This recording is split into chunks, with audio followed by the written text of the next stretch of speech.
Okay, we can do with that.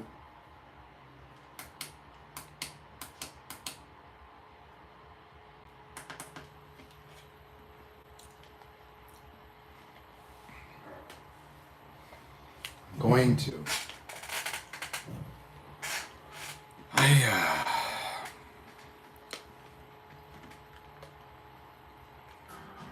I feel horrible because of that.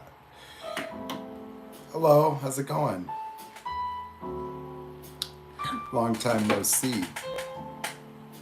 I had this comment on here. It was a young man, I presume a young man, and he didn't like one of my videos. He didn't watch it, but he was talking about he's tired of being called a narcissist or something. And that, everybody has narcissism and things like that. And it's all true. But a lot of stuff we call narcissistic is only called narcissistic because of its new association with narcissistic personality disorder. But otherwise, we probably wouldn't say that it's narcissistic. Like gaslighting, he's acting narcissistic, or projection. But I just think, narcissistic personality disorder is probably coined based on the observation of overt narcissists. And then they tried to understand it and discovered, well, it's a personality disorder. And then they created new definitions or new ones like covert narcissist or communal narcissist. And you look at a covert, they don't behave narcissistic. They may have, some grandiosity at times, or they might have grandiose ideations, but some of these people don't act narcissistic at all. Not narcissistic in the sense of what narcissism means, Hold on. Hey, come here, buddy. Come here. Come on. Get your butt up here. Come on, buddy. Come here, buddy. I know. Go lay down. No, over here. On your bed.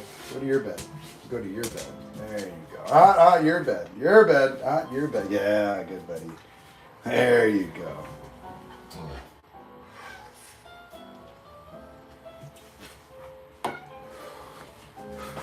So, like we've got all these things we call narcissistic because their association with narcissistic personality disorder. But, narcissistic personality disorder now incorporates other,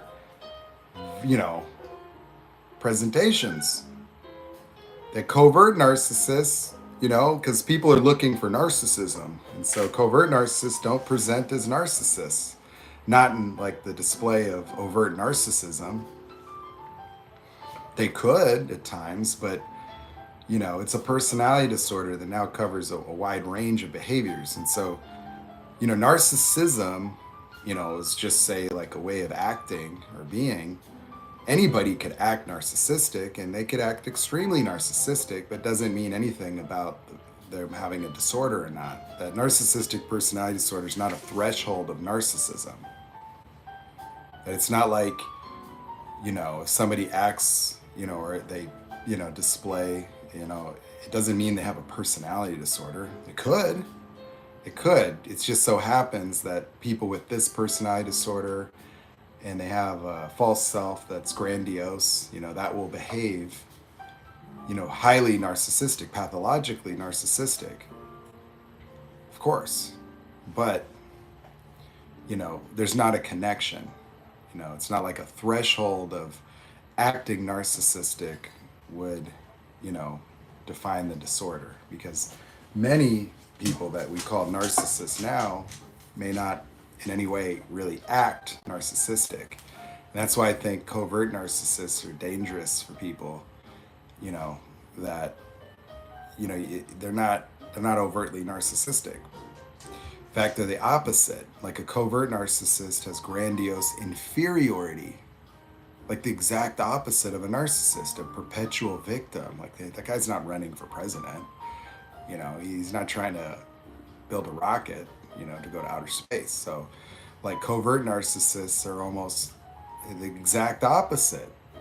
damsels in distress and victims of just horrendous, victimhood and grandiose inferiority. Like, how does grandiose inferiority sound narcissistic? Well, not, if you looked up what narcissism is, that's not narcissistic at all. But, a lot of the things that we call narcissistic are called that due to their association with people with this disorder. So, like, if, you look at Darvo and gaslighting and projecting, well, we now say those are all narcissistic behaviors. Well, because people with narcissistic personality do them, and so now they're narcissistic suddenly. And that's fine. I don't have a problem with it. It's just that you'll hear people say things like, well, we all have narcissism. We all have everybody has narcissism. Yeah, but narcissism isn't what characterizes the disorder. It's just one piece of it. Okay, so you have a false self that's narcissistic. Okay, that's likely how the name was created, was that psychologists probably looking at these people, like, what's going on with them, like they're narcissistic entirely, and then there's all these other issues with them, like they could become psychotic, or then they could cave in on themselves, and then they have all these other behaviors that are pathological. And so it's just that it's a personality disorder, and then one facet of it, and one of the many presentations of it, is narcissistic. But it's almost as if the vast majority of narcissists aren't even narcissistic at all. We call them narcissistic because they share a lot of behaviors with overt narcissists, like all the manipulation and things, and the lying, and the other things, the entitlement. But see, I don't consider the entitlement narcissistic. The entitlement of narcissists is not because they deserve, more, or they feel better, or, we call it entitlement because that's the way it appears. But I think what it really is it speaks to the timing of the trauma that they experience. That, like, people that got traumatized at 1.5 years old, well, it suspends them, in a particular emotional level of development, where a child emotions are only present for meeting their own needs to survive. Like, what's the psychology of a 1.5-year-old baby? Well, to just survive. Like, it only behaves in order to be taken care of. It's a dependent. And so its psychological framework is not geared towards other people. Like, it doesn't exist to even consider, concern over, be compelled by the needs of others. It only has its own needs. It's not developed. Like, dealing with the needs of other people is like paternal and maternal, right? Well, why would you develop maternal or paternal instincts or social instincts at 2 years old? Well, you wouldn't. You don't even have the cognition to understand your own existence yet. And so if you traumatized a baby, well, what would happen to them? Well, nothing good, because, if you terrify it, you punish it, you hurt it, you scream, what does that do to its central nervous system? It can't think. It has no idea what's happening. It can't, you punish a little teeny baby or child.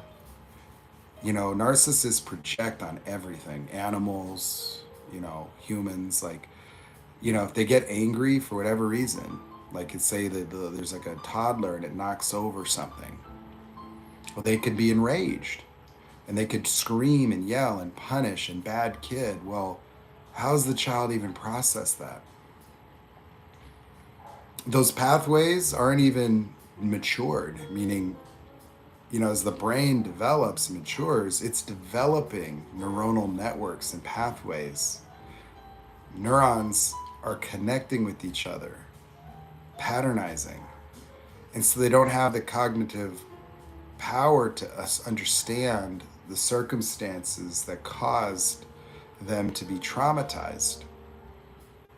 And then they get this activation, like they get a fight or flight reaction that's just to the outside world because they wouldn't understand why. So if you're screaming at the child, it's just like microwaving the brain, like you're triggering things within it that should not be active, that the role of the parents is to protect the child at all costs. That, you look at babies in nature, you look at animals, like the mother protects them from all adversity. That like when they're really young, it's like they require attention and care and protection, shielding from that kind of event. So with respect to the little children, babies cannot be hurt. They have to be protected. Nature, mothers make dens and they keep the babies away from predators and other scary things. And so, they're kept safe. And for the human mind takes so much time to mature and develop, that's such a critical point. And why the younger a child is, the more critical it is, because you have the rest of the development that hasn't happened yet, you see. And so if you traumatize, like a narcissist traumatizes a little baby, a toddler, a 1.5-year-old, 2-year-old, 2.5, it just obliterates their emotions. It's like a grenade went up, boom, and they're experiencing pain and fear, and the only thing they can associate it with is just outside, because the parents are the world. That's like the voice of Zeus or something, so the father screaming and then picking it up and hurting it. Well, what's it going to do? And I don't know. Like, I don't know if what happens is a dissociation and terror, a disconnection, like a circuit breaker. you know how would they cope with that? Because there's no coping mechanism, that like there's no talking you out of that. Like, what is the parent going to say after that? Nothing explains it. And so what I suspect happens is that the defensive posture that the child will orient themselves to the outside world will prevent them from experiencing the formation of personalities. Because, see, personalities are structures based on triggers. Personalities are starting to originate when the children are just running around. Like, you ever watched like a 2-year-old run around? Or just, like you have to child proof because they don't know anything. They don't understand it. There's no morality, there's no boundaries, there's no right and wrong per se. They're just running around. Like, I watched one run in the gym. Like, a mother brought their kid and they opened the door and he just shot in like a rocket. He was just running. And then he runs behind the desk, and he's behind there. He doesn't know he's not to go there. There's nowhere he's not supposed to or not supposed to. So there's no understanding of the world at all. I mean, he barely is looking at shapes. Like, he picks things up, puts it in the mouth, he looks at stuff. They're just trying to see what's out here, and their mind is barely just working on the pattern recognition of shapes and things and objects. And so, would it be appropriate to scream at the child and make it afraid and tell it you can't go over there? It wouldn't understand what that meant. So, personalities are developed through trauma. Everybody's always dealing with their trauma, but they don't understand, like, these things you think were not supposed to happen to you had to happen. That there's a point in time where being a free, open being that's just one with everything, because that's what it is. The child doesn't even know whether it's I'm me, you, like it's just running around, seeing things. And so it'll encounter its first failure.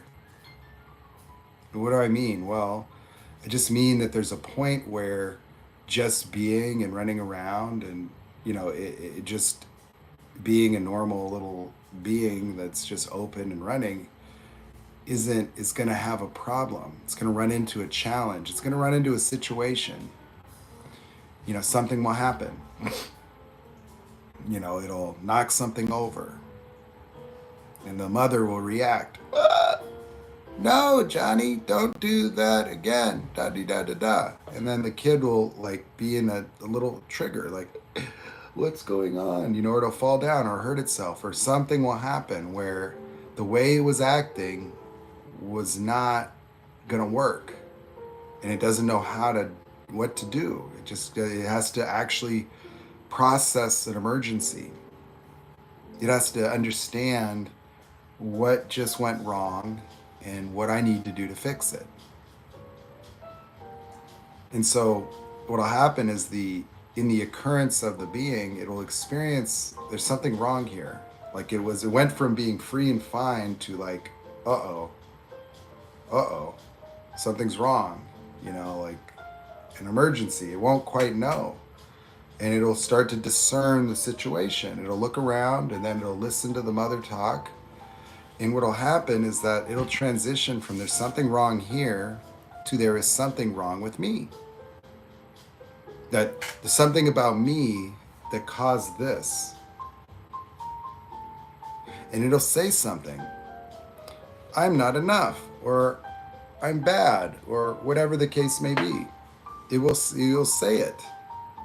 That's the basis of some of the coaching I do, is I'll take people back to the original moments of the genesis of their personality. Oh, you're a people pleaser? Well, you want to find out how you became that way and see what we can do to pull it apart? Yeah. And so they'll make an assertion. They will assign beingness. They will say, I'm not good enough. Well, that becomes something that's just a property of them. They just discovered it. That explains this problem. I wasn't good enough. And then they will invent a compensatory way of being. I need to be careful from now on. And so moving forward, that gets imprinted. They memorize that. It becomes a pattern of interpretation with a pattern of being. Meaning, like, if they interpret a threat of something that might be adverse, like something might fall, or they don't want to get in trouble, they don't want to make mistakes because they don't want to feel that way again. And so they will know, I got to be careful now. And so their attention will focus, and they'll, okay, no, let's not do that, mommy. I don't want to make that happen again. I don't want to knock something over. Later, they'll get another one. Being careful, it doesn't work in math. They make a mistake. They raise their hand. What's 2 plus 3? It's 6, Mrs. Jenkins. Mrs. Jenkins will say, no, Nathan, it's 5. You're wrong. And the little Nate will go, oh, something's wrong. Kids are laughing. I'm stupid. I'm going to figure it out. I'm going to understand. And the kid will determine that how they deal with the experience of being stupid is by figuring things out, becoming analytical. Later on in life, they're on the playground. All of a sudden, there's a big kid. And the big kid goes, hey, you. Hey, Four Eyes. Pushes you. And you get scared. And you feel weak. I'm going to be strong. Yeah. Or I'm going to be funny. Hey, don't push me, idiot. And talk your way out of it. And so anytime you get confronted by being weak, you become funny or you become strong. But there's a compensatory way of being associated with a perception of deficiency. Why is this necessary for the personalities? Because the perception of your shortcoming is a catalyst. It's something you would avoid. And so it's imprinted on reality so that when you perceive situations where you might, you could be not good enough, you're motivated to show that you're good enough. And you're going to do that with whatever way of being that you developed. And we call that a personality. And so, in my view, a personality is an expanded version of a fight or flight reaction, that it takes advantage of the physiology of stress, which also creates an all encompassing, all prevalent sense of emergency or urgency. And it's scaled, that you get minor triggers, but you can be massively triggered. Like you could just be in a version of feeling not good enough, but not collapse into it.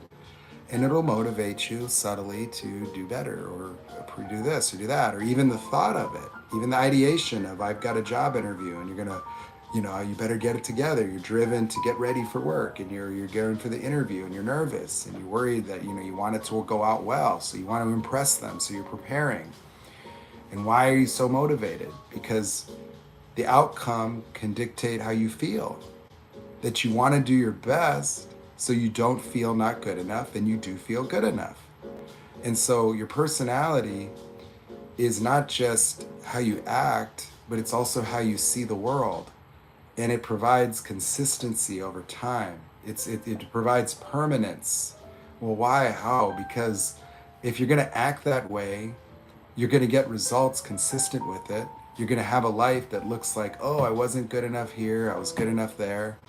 And you'll keep creating a continuance of the same circumstances because you behave and act the same way.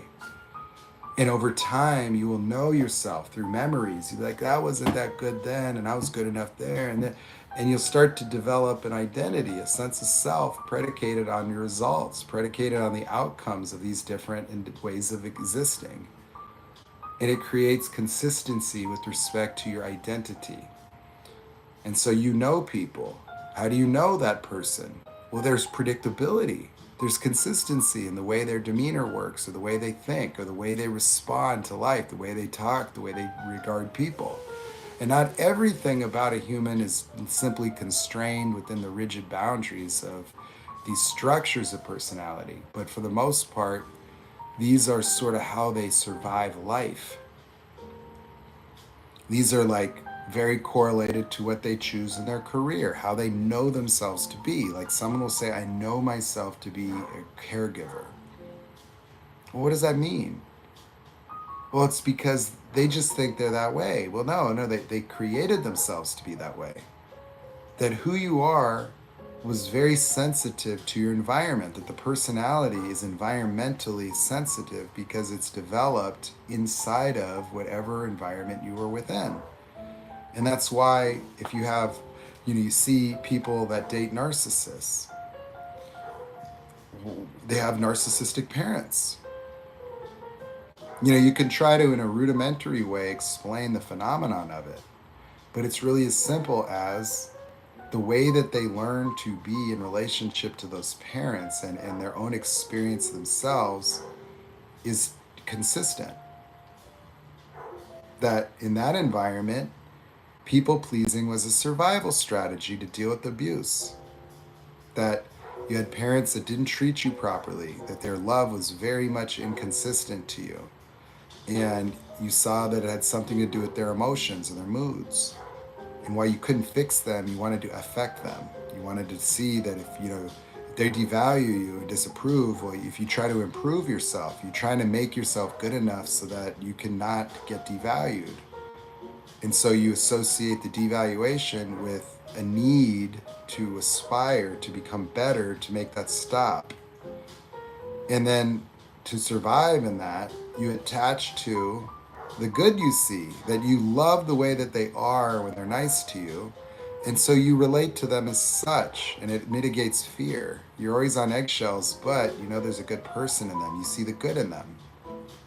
And you try to cause the good in them to be more maintained or sustained. And so because you developed your personality in relation to your mother or father in that manner, that is just how you experience the world outside.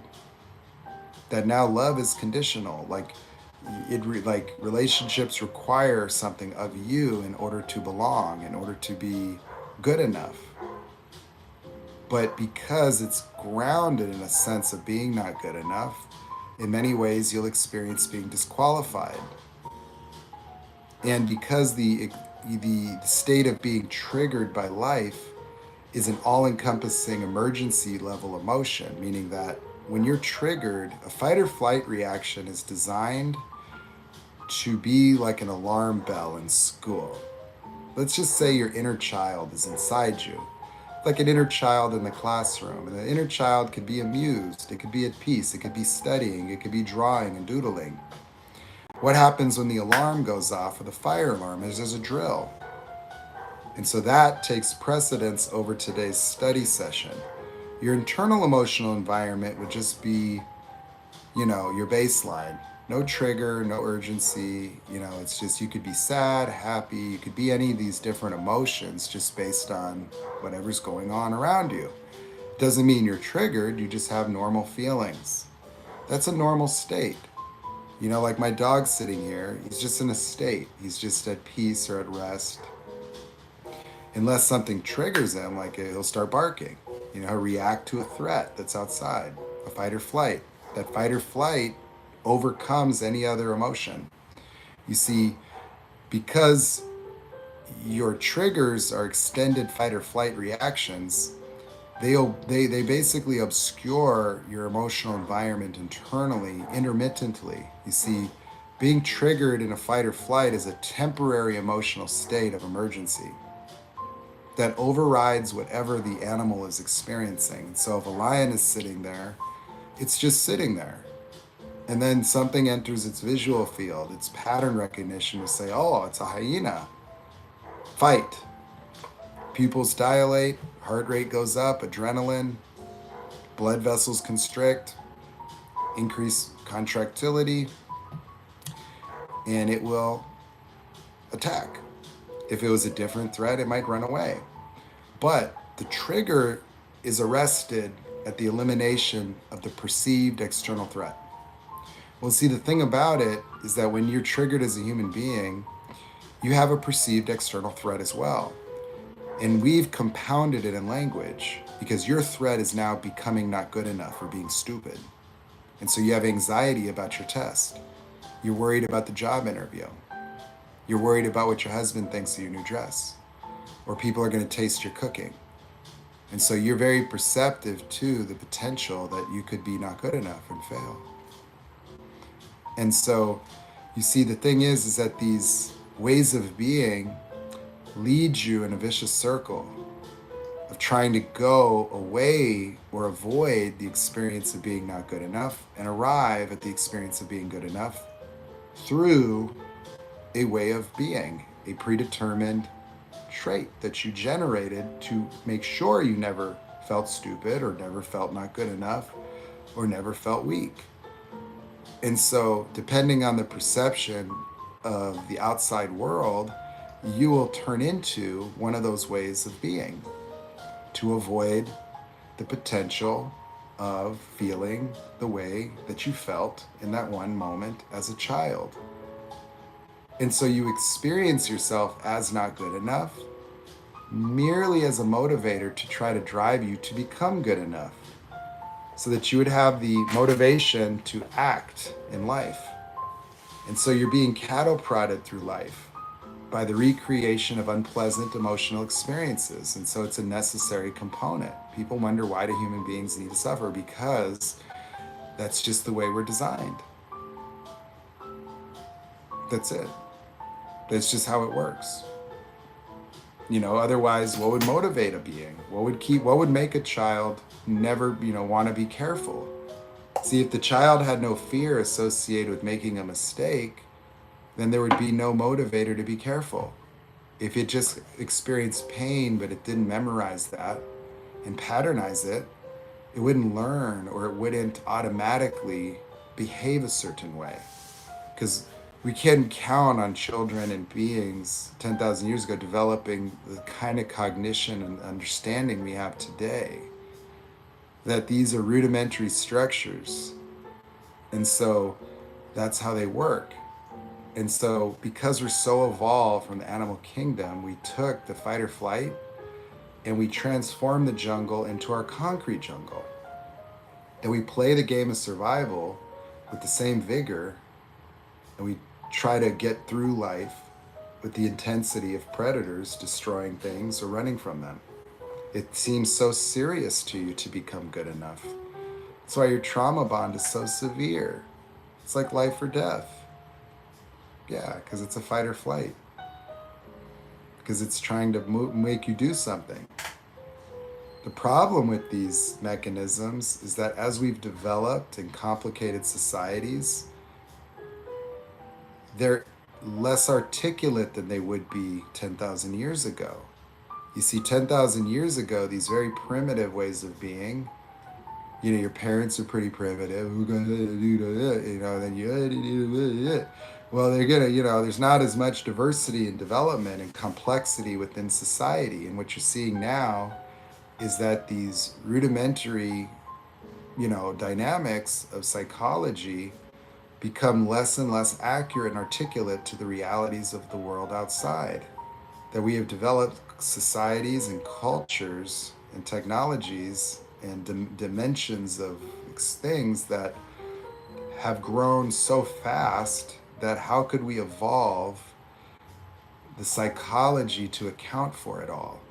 And so there's a bluntness, an inaccuracy to your triggers, because when you recreate the emotional environment of your childhood and you try to deal with life in 2023 in that you try to act in accordance to your interpreted reality, but that interpretation is given by the patterns of the child in that situation. And so there's something very inaccurate and destructive about our normal personalities and triggers, that they're not as accurate in adulthood. They're perfect for your childhood. It's just that your childhood did not represent the dynamics of adulthood today.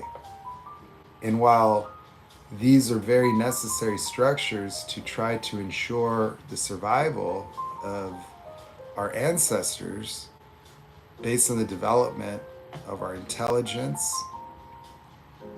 the expansion of our cognitive capabilities based on the ongoing expansion of language and knowledge, and the complexities of modern life, they have become more problematic. And the other aspect is that the problem with modern life is that it doesn't give them a rest. Is that we live as slaves to them. Because if you look at my dog Turbo, how many fight or flight reactions does he have a day? A handful? You know what I mean? Like, he just gets triggered, he barks. And then the dogs are gone, then he shuts up and he's chill again, right? Well, look at an animal in nature. How often does a cheetah get a fight or flight? Well, when it's going to go hunting, or when another predator comes in, twice a week. And so mostly they're in resting states. They're at peace in a way. Not human beings, because human beings have taken advantage of this and enslaved people in them, because now you work 40 hours a week. That the people above you, they understand human psychology very well. They've developed societies and economic systems and propaganda in order to induce people into perpetual triggered states, knowing that they would endlessly work in the aspirations of their mere adequacy, in avoidance of the fears of what they are. That you could give your whole life to trying to become good enough, and they'll give you a cubicle so you can do it, and somebody will make money. That you'll run on the treadmill your entire life just to prove your father wrong. Yeah. And so why do we have so much mental health problems? Well, because people weren't designed to run on adrenaline and coffee 40, 50 hours. To every time they open their phone, triggered. Their boss says something, triggered. Bills come in the mail, trigger. And so somebody goes through Why do they get sick? Look at someone on Wall Street. Oh, they're analytical. Oh, they figured out that they could do math, and now it's all day stress, pressure, pressure, stress, pressure. And then we'll say somebody not able to do that. Oh, they have a mental health issue. Oh, you've got attention. It's a disorder. We got to medicate them. Get them back in there. What are you talking about? Plug them back in. We got to get them out of here, man. If we don't keep, China will pass us if we don't keep these kids learning. And it's insensitive and inarticulate to the true nature of what it is to be a being. That we weren't designed to do that. It's unnatural. The people have almost an inability to turn it off. That these ways of being were not meant to compose your entire existence. Why is it so hard for people to find peace of mind and love? Well, they exist as triggered 24/7. You wake up in the morning, zap. And you think that's who you are. The other challenge with it is that, yeah, you go into life and these patterns become this perpetual effort to overcome yourself. You're merely trying to overcome things that you said about yourself at a very early age. You actually believe them. Like, you think that you're not good enough or weak. Because you think it's true. Because you feel the emotions of it. And that weakness that you feel was, oh, you got bullied when you were in 3rd grade. And now you have that same relationship to life, thinking that's true, when it's really just a posture. It's a predetermined orientation. It's software.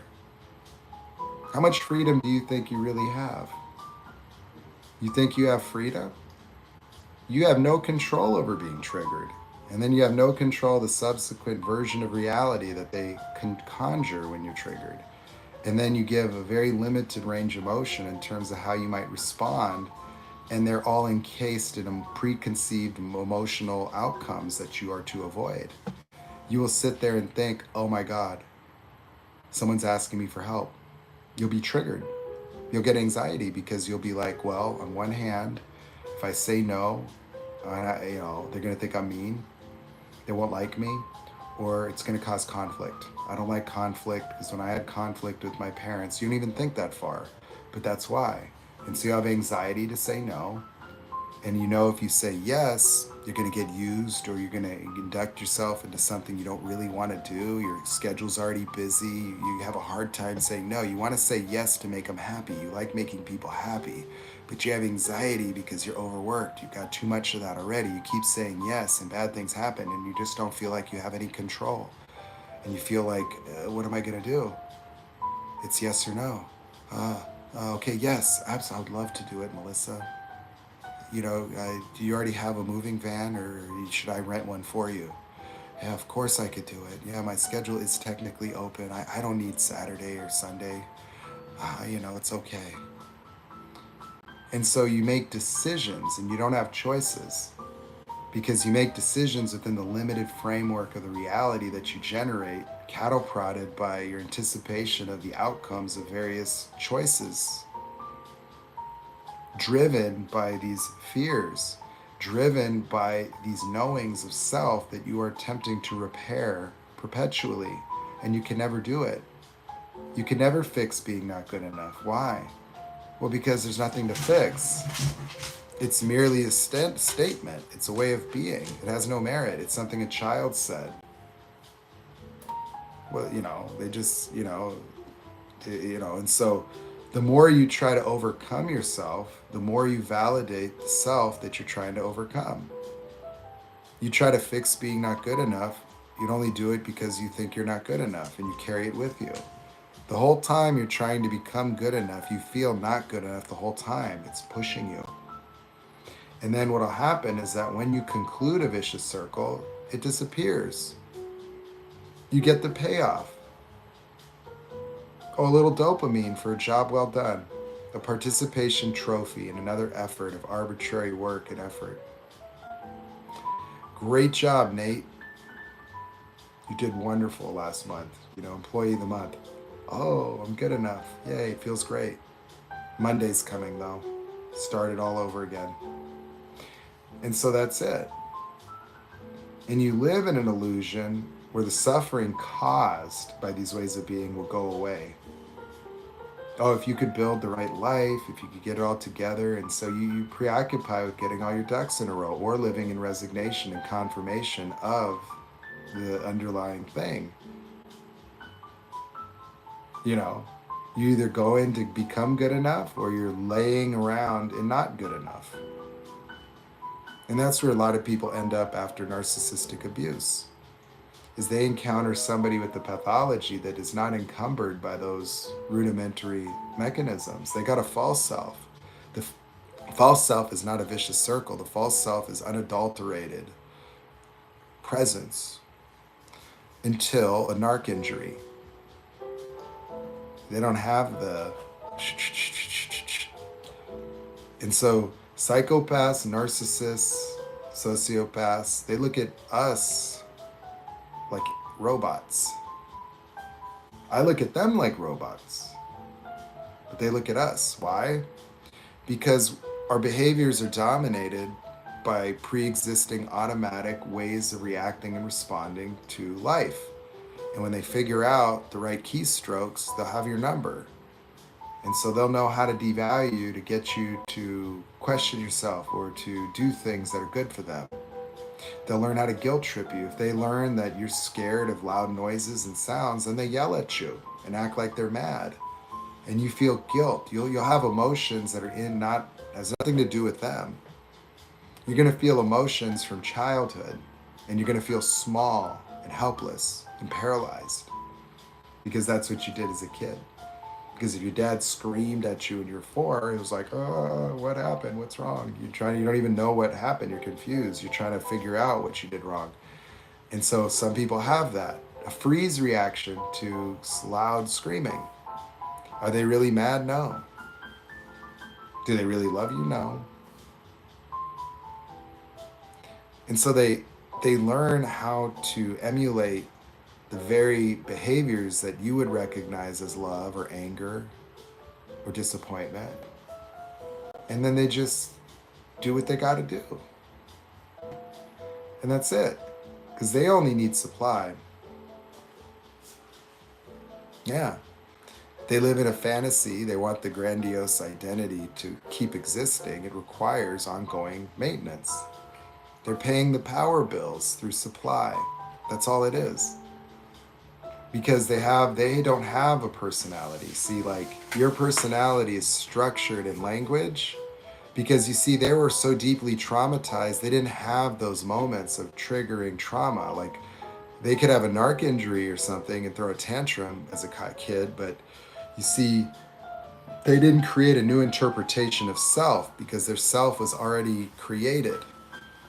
They created a false self, and because of this way of existing already predated the development of personality, they went through that. They didn't go, I'm not good enough, I need to be nice to people. They didn't create those vicious circles that would become structured in memory. They didn't create those. See, you interpret reality in a very blunt and inarticulate way. That somebody can emulate your disapproving mother, and then you will react to them just like that. You actually create an emotional attachment to a narcissist that would be just like a child to a parent. You're so afraid of survival and you're a fucking adult? Really? You're gonna be worried about becoming orphan Annie, like, where's my mommy? Life is too big for you now? You're grown up and you need the safety and security of someone else? I just don't like being, so all these emotions you get triggered in you, they have nothing to do with reality. Nothing. And you think you're trauma bonded, or you think that you love or have something over here. No. It's because the nature of the trigger is no different than a fight or flight. When you get devalued by a narcissist and they also have made you feel good enough in the past, your mind, just like a fight or flight, externalizes the threat as a lion. Your externalized threat is the invalidation. And they just lock you into it. That's why do you think they don't give you completion or acknowledge what they do?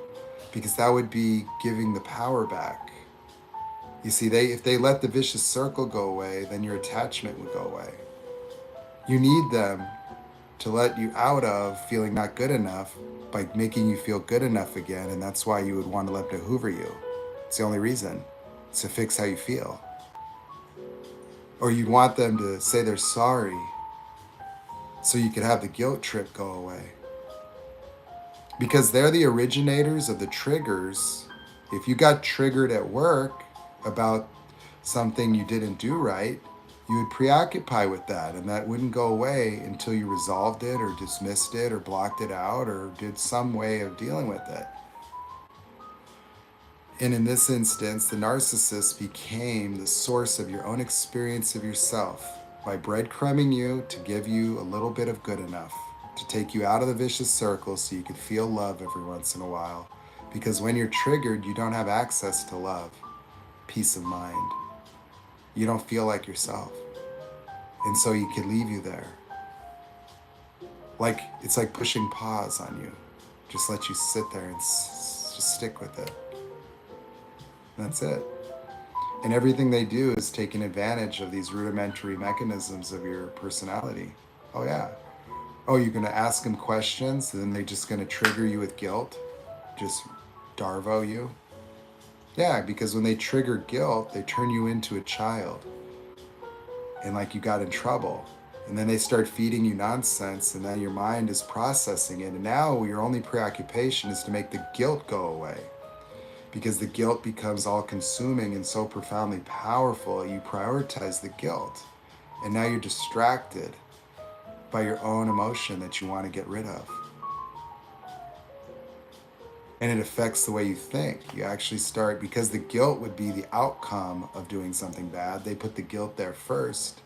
And so the nonsense they tell you, you'll process it to try to see if you could get rid of the guilt just by analyzing or validating it. If you validate it, and that's why some people are like, I do something wrong too, because they'll just point at something else you did. Well, you did this, and then, oh, you're right. And so now they minimize what they did to you by getting you to feel guilty about something arbitrary that you did, and then you'll reevaluate your need to persecute them. They just have your number. And so they're just the dynamics of a normally formed personality with some vicious circles and some features added to account for the fact that you had narcissistic parents that you had to survive, and now you're recreating that. And you think it has something to do with the narcissist. It has nothing to do with them. They're not even a person. There's nothing there to love or attach to. You're not attached to them. You're just attached to trying to feel good enough. And you've patternized them as the source of feeling good enough or not good enough. And that would be the trauma bond. Ordinary vicious circle, pathological mood disorder, or pathological narcissist, and some triggering. There it is.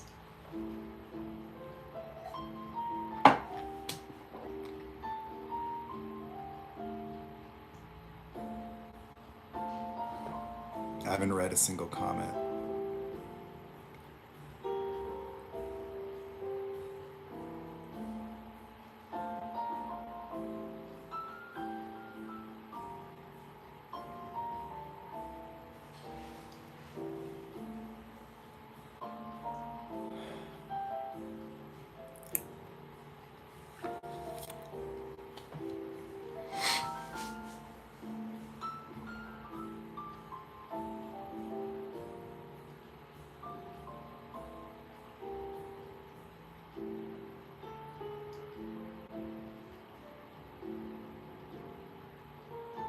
Yeah.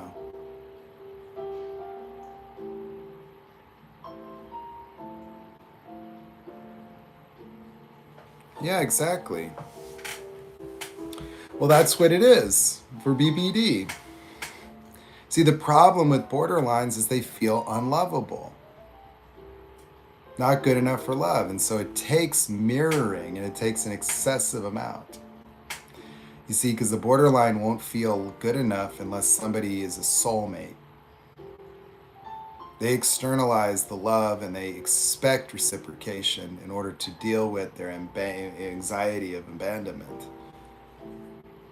So they'll split on somebody, basically profoundly idealize them, because the only way it would ever work is if that person was an angel, a complete soulmate, idealized version of themselves. And then when that person can't live up to that level of soulmate, instinct, oatmeal, fantasy, tarot card, twin flame love, they split. And then they will tear that person down rather than devalue themselves.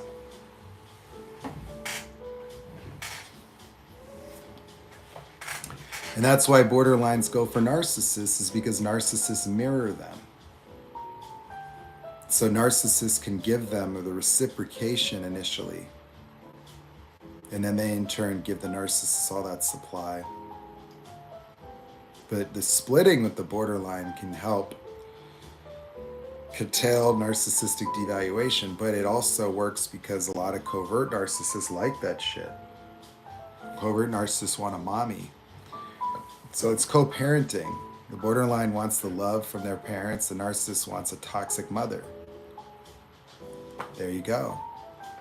The narcissist will actually respond positively to the splitting sometimes, or be really sorry, or even thankful, or even just taking all that in, just getting hammered on. So it can be very toxic, but it's just, the borderline, at least I believe, has the capacity for healing. Even though they're cluster Bs, nobody trumps the narcissist in terms of how sick they are. Nobody. There isn't a mental illness as bad as narcissistic personality disorder. The only one that would be comparable is schizophrenia, but people don't date schizophrenics by accident.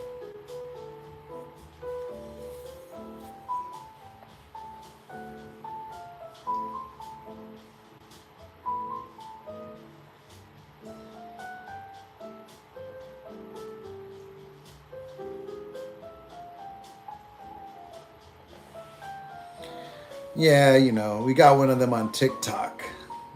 Narc with borderline. Real piece of work. I had to block him.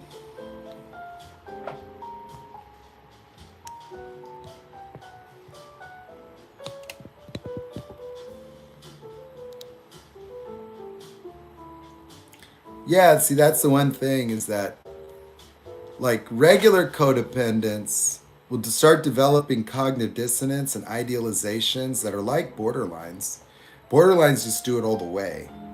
See, I think what happens to develop a borderline is the same thing that creates a codependent. It's just more extreme. See, the borderline requires more extreme idealization because the borderline had more toxic or malignant parents. We had narc parents to be codependents, but it's the same mechanism, meaning that you will powerfully idealize somebody. Why?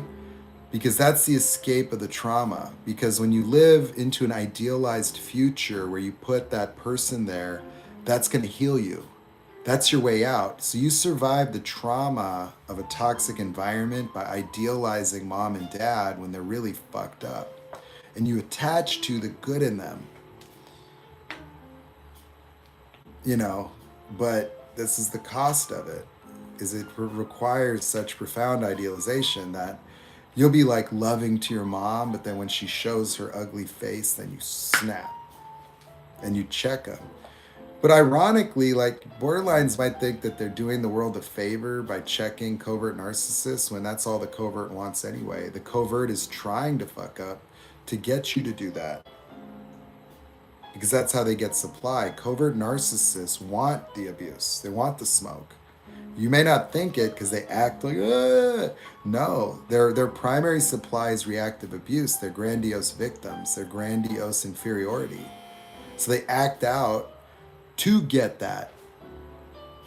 That's why when a borderline dumps a covert, it's like crushing because they got the supply every way they needed it. Oh, the love bombing supply. Oh, and then the victimhood. They got to be a victim to this crazy woman that could split on them, and. And so it's just so heavy that sometimes what'll happen is the narcissist may not even anticipate that. That if they the borderlines they split up, they can't replace that. It was too much. To them, it was like they lost something they could never get back, and a piece of their identity they won't rebuild. They can sometimes not be able to rebuild their identity. Like there are narcissists that get discarded by borderlines and never come back to the same state, meaning that they can't be as grandiose anymore. They can't. They'll feel broken and like a loser or failure. Like their life can come unglued. I'm telling you that some of these women will see that they're this guy that they knew that seemed like a solid dude is now like fucking homeless or some became a drug addict or like just life fell apart.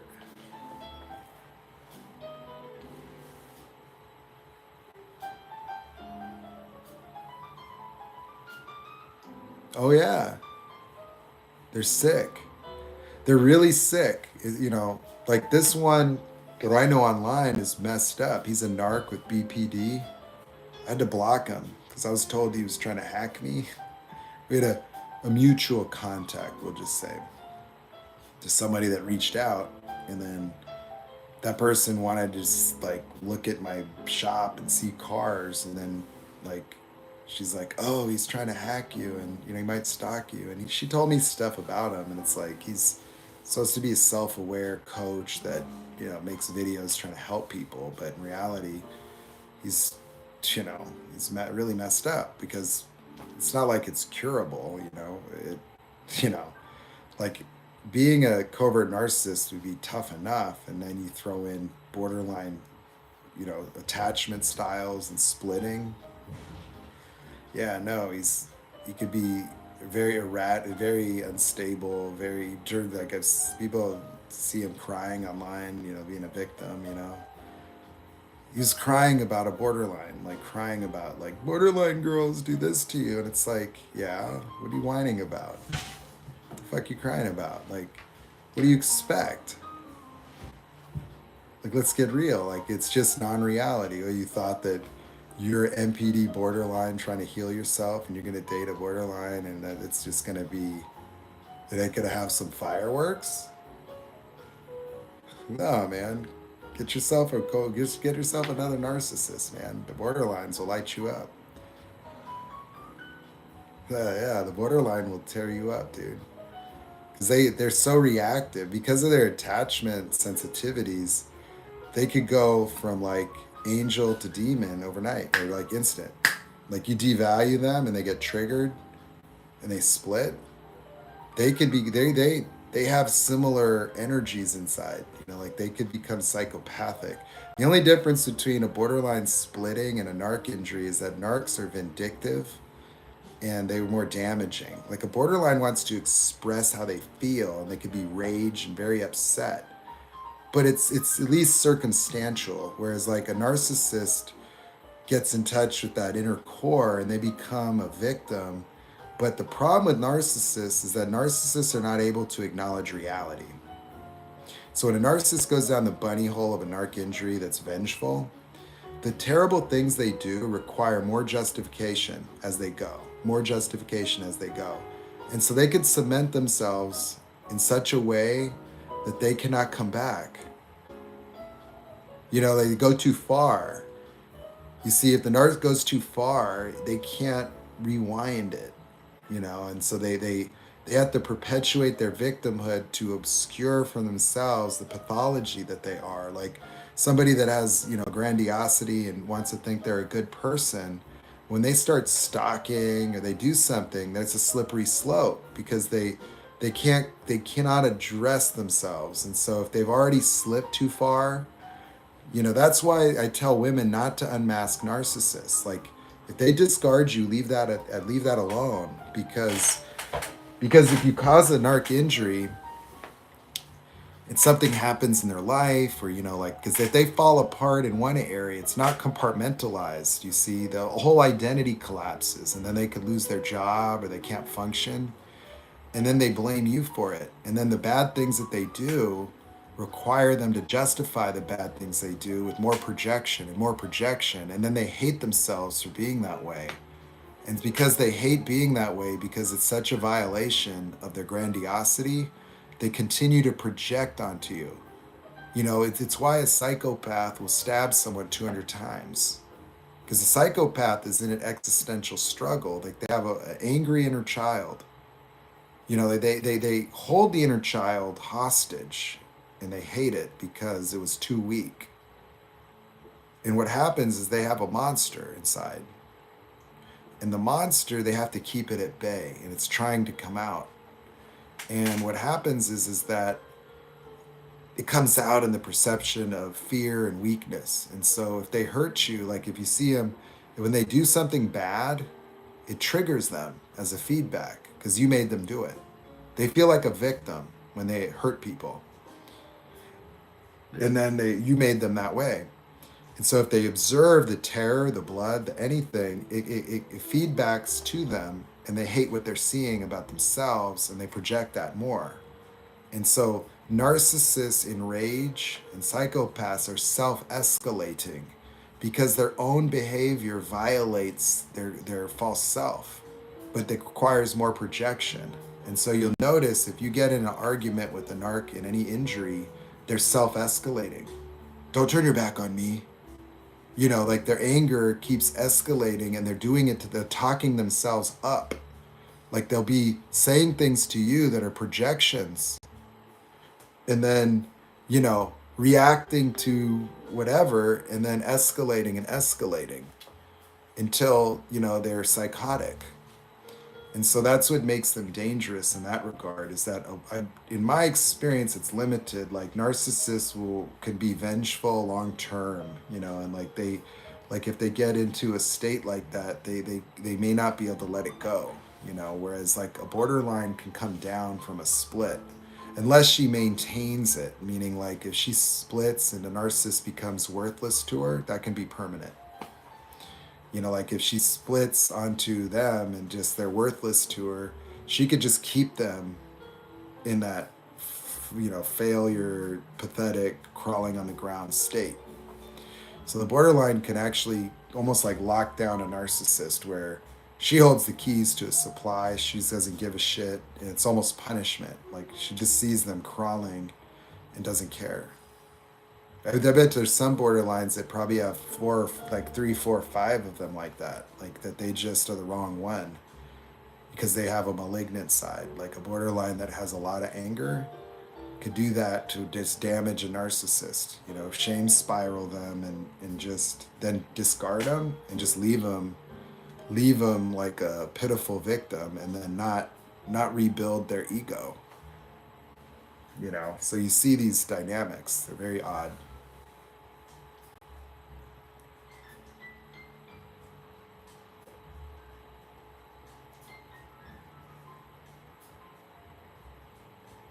So, that's the thing to understand, is that narcissists they're not normal people.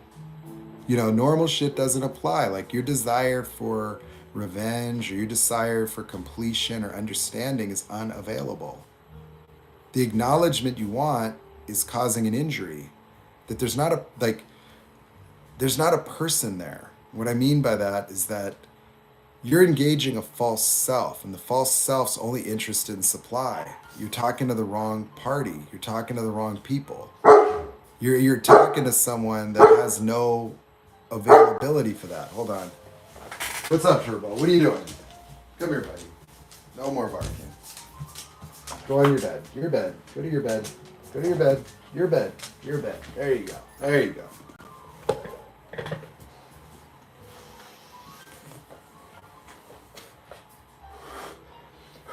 So people would just be like, well, that's not right. Like, it's not right. It has nothing to do with right. It's like, here's what I'll tell people about a narcissist, okay? It's not right that a raccoon bit you. But you see, the difference is you got a rabid raccoon and you tried to pretend it was a house cat. And now you're mad that it doesn't purr when you pet it and it bites you. So you dated a narcissist. These are the rules of the disorder. It doesn't matter about your morality. It doesn't matter about your right and wrong. It doesn't matter about your emotional needs. It doesn't matter about what you think is normal or appropriate. None of that matters. The only thing that you need to know is what will happen or what they really are. That what you like is an emulation anyway. It was a pattern of behaviors that enabled you to trigger somebody loves me. And that's it. And they do that for supply. Turbo, come here, buddy. No more. No more, buddy. Yeah, I know. You're just being a good boy, huh? But you can't be barking like that. I know. Here, lay down. Go lay down. Lay down. No. Don't be barking. Whatever the fuck. I'm closing the door then, buddy.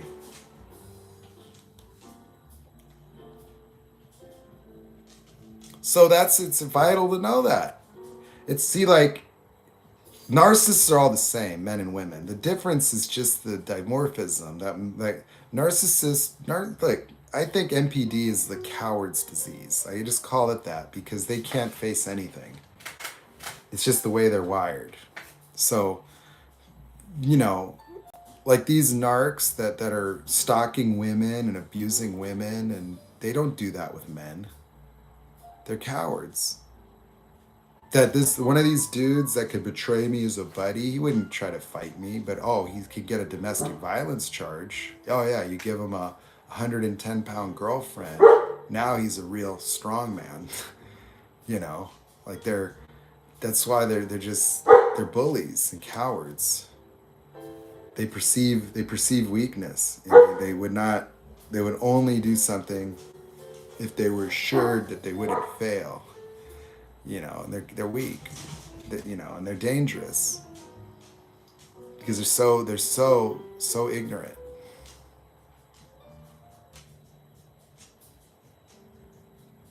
There's nothing you can do. I mean, these are my family members. These are people I loved so much. My friends. My whole world. Everybody I've ever known is like this. Everybody.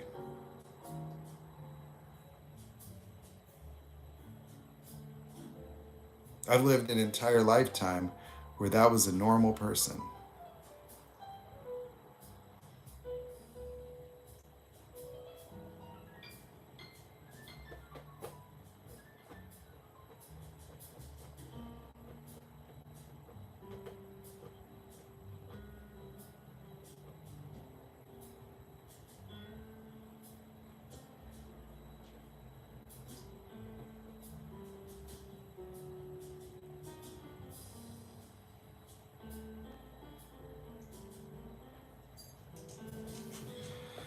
Well, that's the way I see it, is because you're upset that a cat bit you. Why would it do that? I do everything for it. I feed it, I do that, I brush it, and then it bit me. It doesn't love me. And it's like, no, honey. No. If you could see what I see, you would see a deformity. I'm going to tell you my analogy. Like, this is the way I look at it.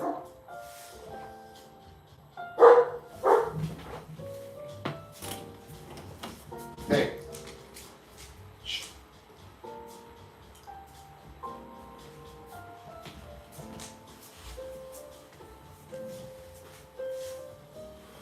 Oh, buddy. Come here, buddy. What are you doing? What are you doing? I know. It's... my buddy. I know, buddy. You are my buddy. You're my best buddy.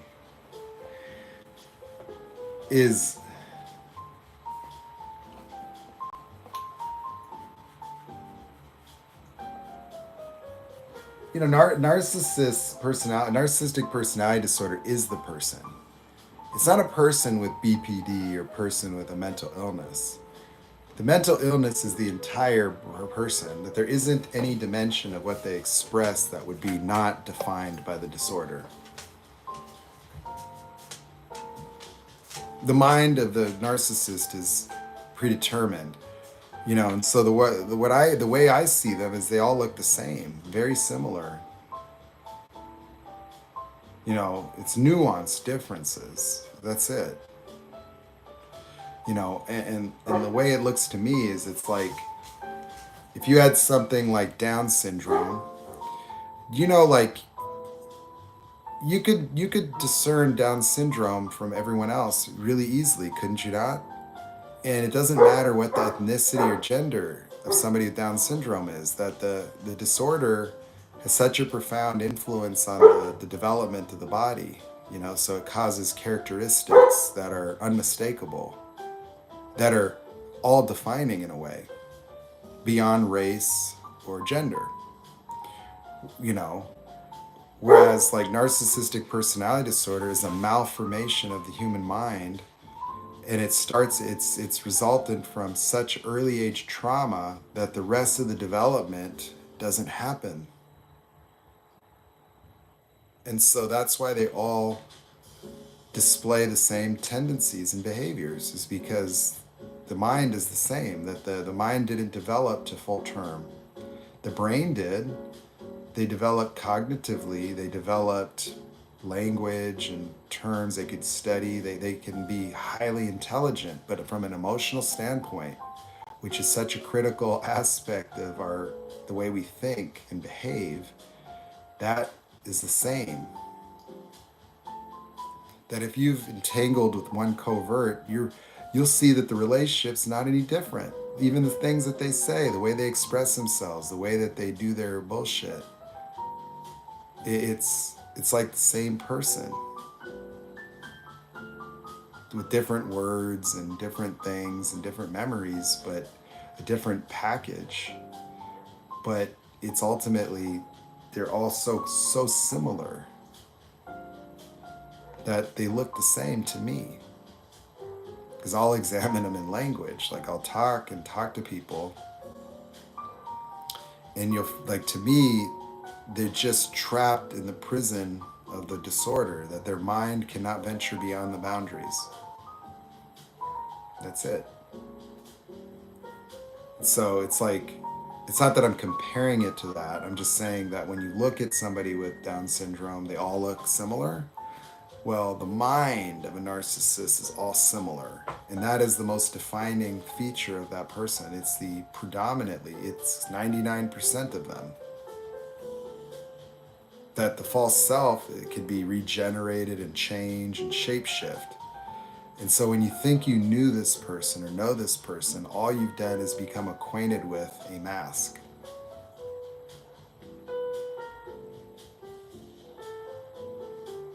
And I've known some for so long that their masks have changed so much that they don't resemble the same person.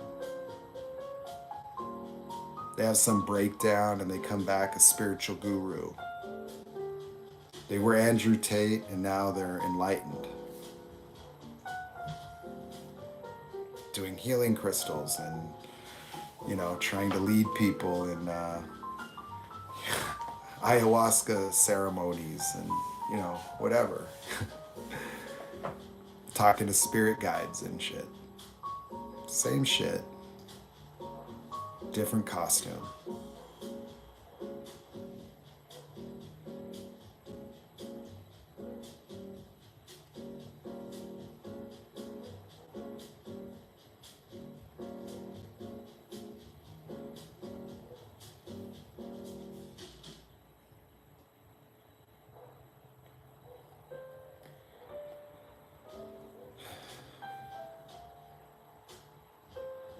Do male and female covert narcissists present differently? Yes.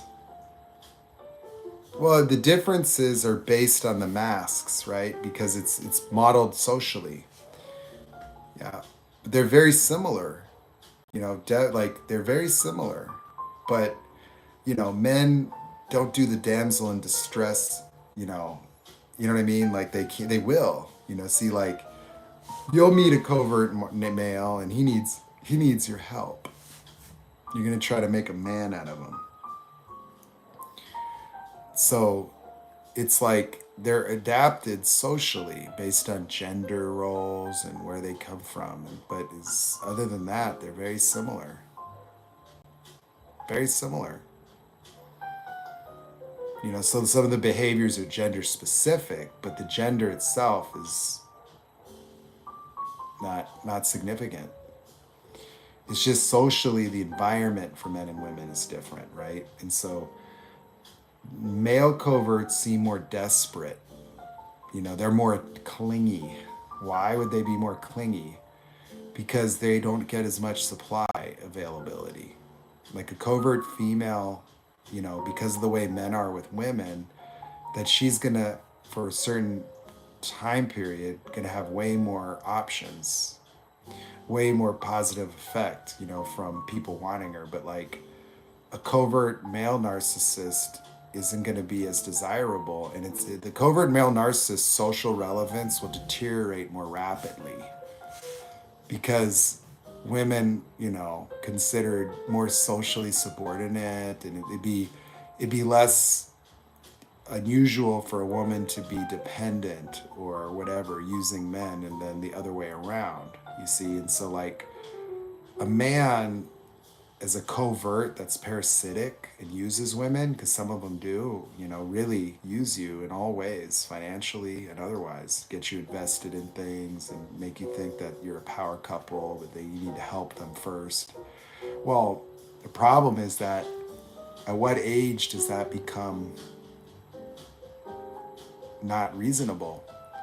You're in your 20s, okay, you're aspiring, okay, I'll give you some help. Now you're 40. Does it really look like this person's gonna make it in the music industry? Or, they can't reconcile that they're not making it and thriving. You can't be 47 talking about nobody believed in me, but you believe in me. Like there's a point where that shtick isn't gonna work, but a woman can still, get by doing that for a while. The future fakes have to adjust. It's just the reality that time is going to have effect on their viability socially for that type of usury. So I just say that based on the social climate for covert narcissists, it does look different for men and women.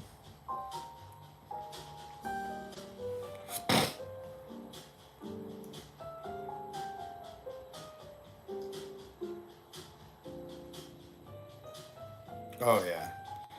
Well, there's different types of coverts, though, so not like, covert covers kind of a spectrum, but, like he sounds like a middle of the road covert that has overt, like grandiosity type, but there's some that are just like, children, meaning like they're helpless, or they need help, and they parasitize, so it just depends. Like you get a little buster that, it's like, I'm gonna be a Twitch star, so.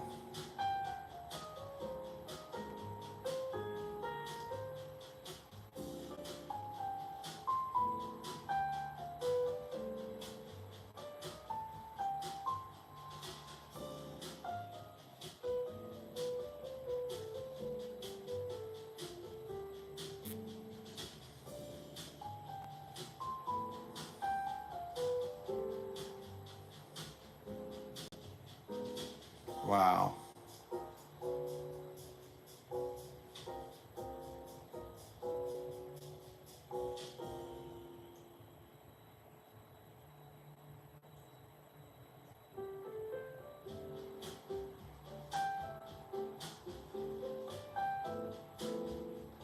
They'll what they some coverts are pathological liars too.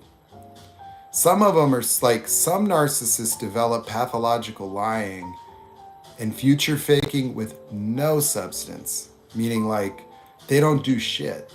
They just talk.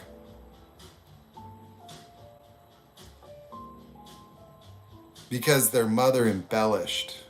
So if they had a covert or narc mom that would lie, about their accolades, then they would learn to lie too. Like if they couldn't meet up to the expectations, then lying about what they were going to do or what they had done or what they had accomplished became, just as suitable. And so there's some narcissists out there that are so fraudulently pathological that everyone knows they're a liar, but then they're friendly and fun. Like they're got a good personality, but they'll be like, "Yeah, dog, you know what I'm up to, bro? I'm going to pilot school." And they'll dap you up and like you want to party, and they're just always telling you stories and there'll be a point where you realize you just got to go with the story. Yeah, man, that sounds great, dude. Weren't you doing this animation school though? But you're now a pilot. Okay, hey, sounds great. Fucking awesome. Because they're so pathological that it's almost awkward to call them out. Like, it's like there's no point. Like, all right, dude, and that's how they get by. And then someone will feel really sorry for them. Like they'll take them in like a baby. They're like strays. So they could be strays, and they could live with a couple, and the maternal, they could, like, it could be a couple where they couldn't have children, and they'll have a 40-year-old child making them breakfast and shit. Have some codependent, people-pleasing mother as like someone their own age, and just living with them like a roommate, like they just, they're all fucking charismatic and cool, but they can snap and gaslight the fuck out of you too. Guilt trip you, and it's just weird.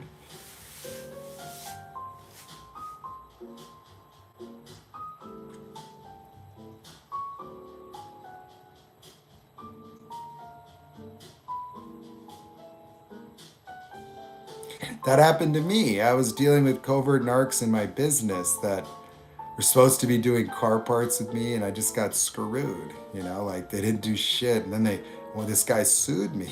Like couldn't do shit and sued me. Like what?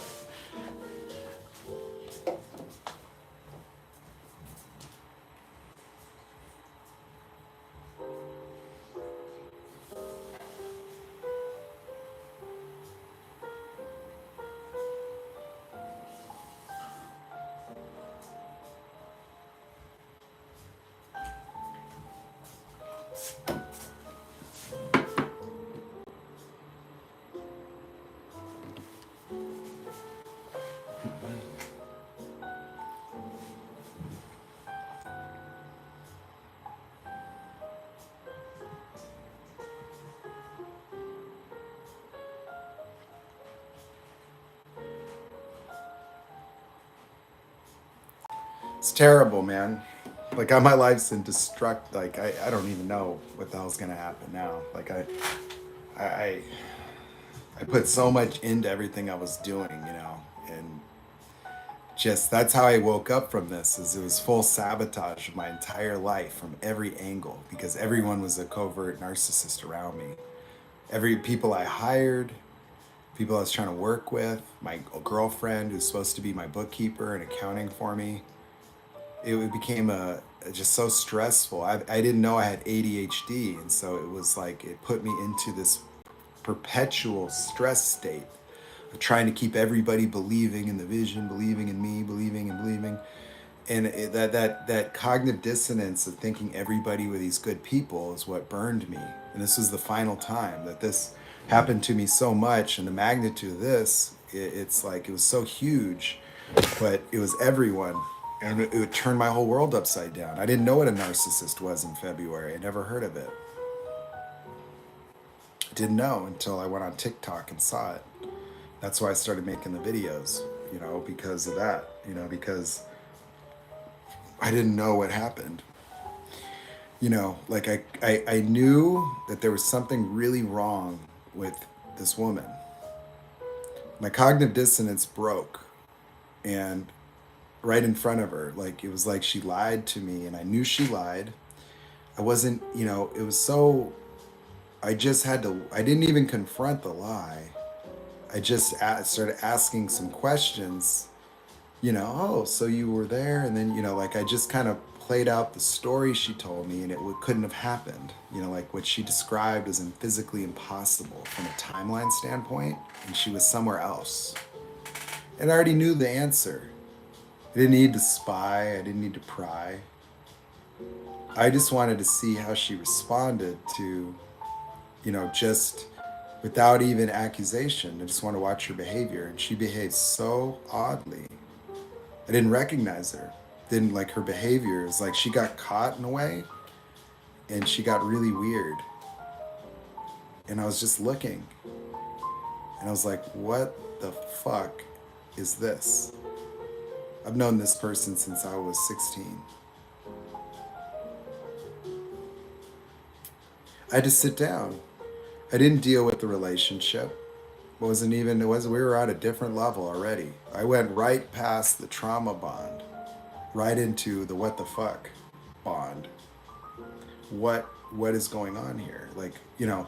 And so it unraveled the whole relationship. Like I unraveled it in my mind. Like I literally, every single thing that like every dismissed lie, every little thing that I observed it's like I had been holding her as this really amazing, trustworthy, wonderful person that I could count on.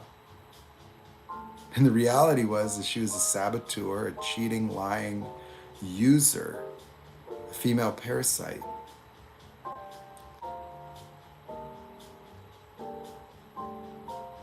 And I was like, huh. I had to lay in my room for 3 days, motionless. Like I couldn't function because my mind had betrayed me. And it was so epic. When the cognitive dissonance bubble burst on me, it was like I couldn't pretend that everything was fine. I couldn't just keep moving forward like I'm turning this around, and it was like, what the fuck?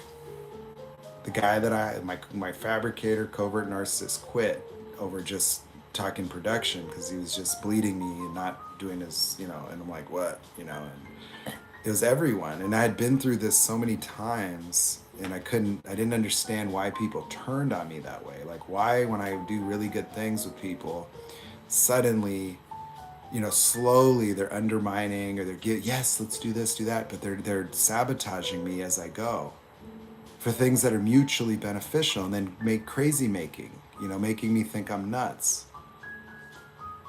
Getting me to the point of just like where I'm questioning my sanity, and I'm attached, and I'm trying to force things to happen, and I couldn't get it. And I have to move on.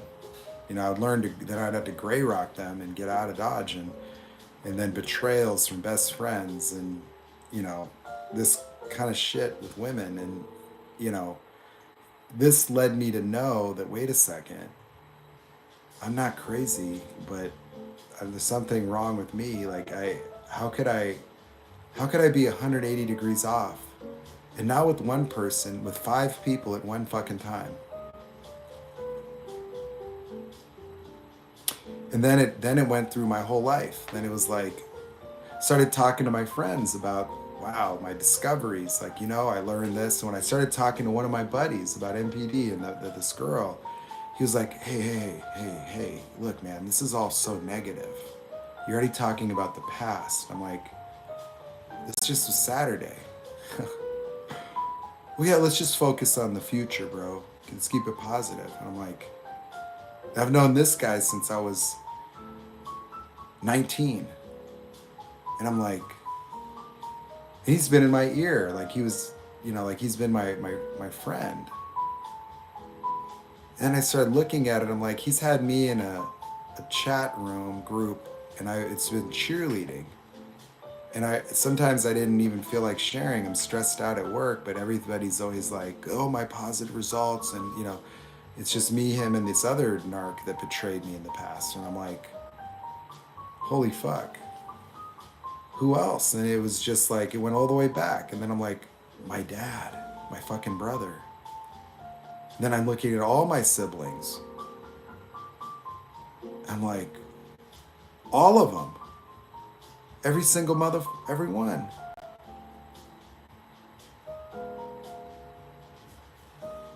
Every girlfriend. The vast majority, any place I worked.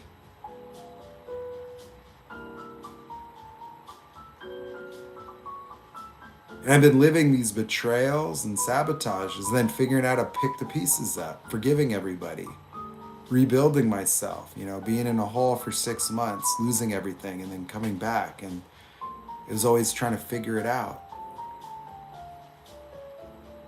But piece by piece, I was transforming myself, becoming more aware, and the relationships would change.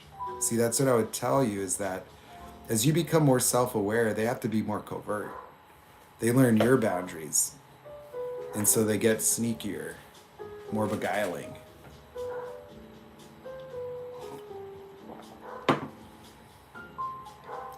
So I got my passport because I'm like, my life's gonna change some way, somehow. Like I don't have, you know, it's like I put so much into what I was doing, but I don't even know. I don't recognize my life anymore. I don't even know how to engage it, really. Like it's so different. And now I'm ADHD on top of it. Like I just got that diagnosis, and that explained a lot of shit too. And I'm like, fuck, I'm not the person I thought. Like, it's made things so much more clear, but at the same time, like, I had a life built by this all this stuff. Now I'm ready to, try to fix everything and figure out what the fuck.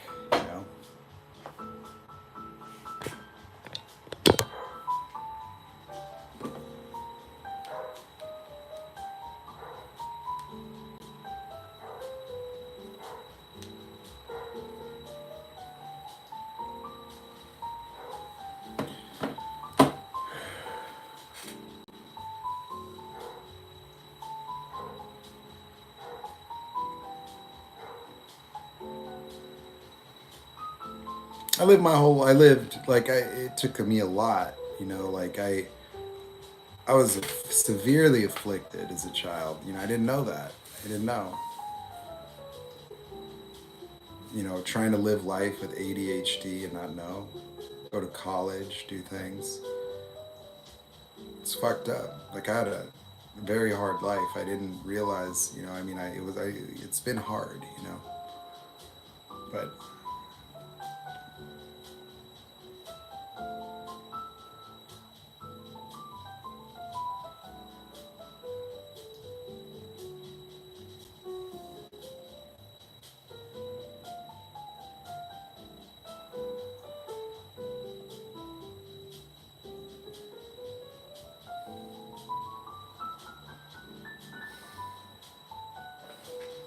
yeah.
Yeah, that's insane.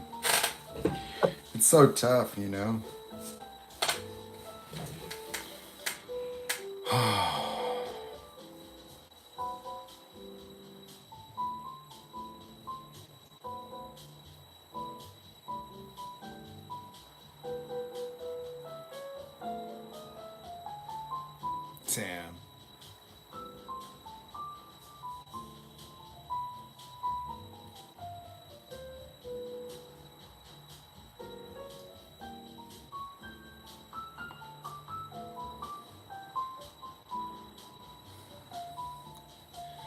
Yeah, it's incredible, man.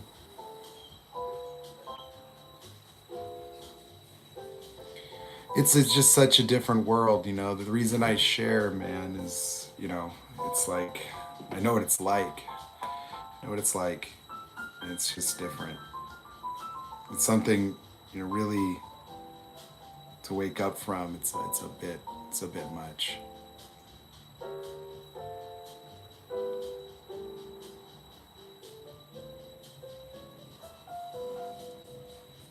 Yeah.